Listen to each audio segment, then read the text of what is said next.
Sendo eu neno, unha señora moi querida que me daba fruta e que me iluminaba, que vivía a ver a señora Anuncia, nunca se me esquecerei. Foi un día levada a verlos nun coche de taxi de Bosque. Foi levada polo manicomio. Eu non entendía aquilo, tiña 6, 7 anos. Nunca entendí porque aquela muller que era tan deliciosa, un bo día cambioulle o mundo e volveuse nunha persoa que coidar e que había que cambiar.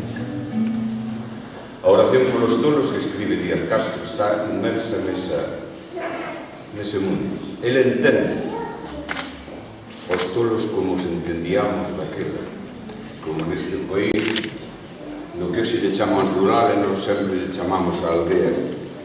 Como entendíamos esa xente que había que cuidar e que, excepto que fose moi peligrosa, permanecía na casa e permanecía entre nós.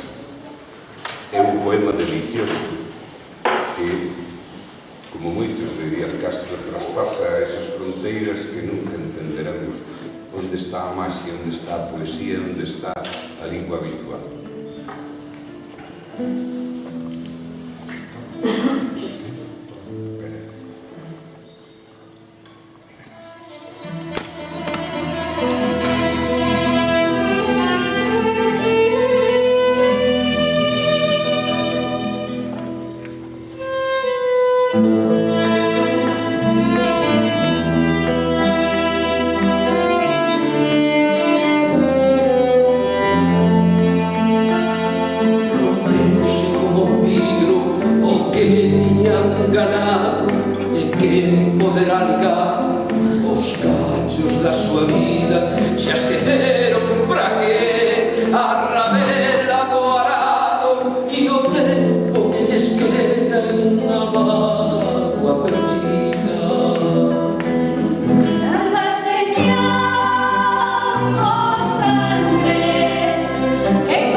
Diante o xato amarelo se cara